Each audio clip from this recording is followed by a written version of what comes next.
Күн суыған кезде лимон таптырмас өнім болып табылады. С дәрумені иммундық жүйені нығайта түседі, хош иісі жігерлендіреді, ал шай мен лимон қосылған бәліш әсерін күшейтеді. Осы орайда лимонның тарихына үңіле кетсек. Ашық сары жемістер алғаш рет 12 ғасырда айтылған. Үндістан, Қытай және Тынық мұхиты тропикалық аралдарынан шыққан. Бүгінгі таңда лимон субтропикалық климаты бар елдерде кеңінен өсіріледі. Жыл сайын әлемде 14 миллион тонна лимон жиналады екен. Көптеген жемістер сияқты лимон көктемде гүлдеп, күзде жеміс береді. Лимонның пайдасы мен зиянын біліп жүрейік. Лимонның құрамында пектин, эфир майлары, биофлавоноидтар бар. Лимон асқазандағы қорытуға көмектесетін заттардың бөлінуіне әсер етіп, ағзаға темір мен кальцийдің сіңіруін жеңілдететін энзимдарды бөледі.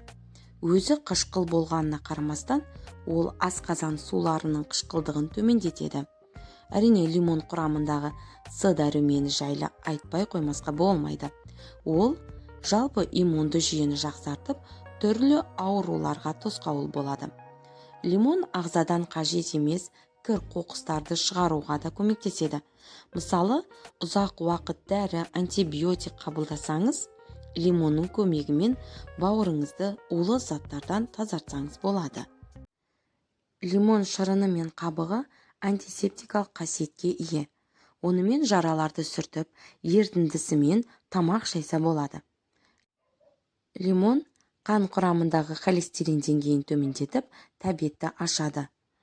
Әрине, лимонның ең танымал қасиеті жұқпалы тұмау ауруына төтеп бере алуы. Ал енді лимонның зиянына тоқтала кетейін. Лимон қышқылы ойып түсетін зат және органикалық еріткіш болып табылады. Ол тіс эмаліне теріс әсер етеді. Сондықтан лимон жегеннен кейін аузыңызды таза сумен шайған дұрыс.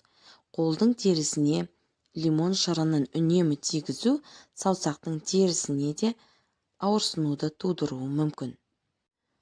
Суық тию кезінде лимонды қалай қолданамыз? Ең танымал рецептін ұсынамын. Лимон және зімбір қосылған бал. Дайындалуымен бөлсе кетейін.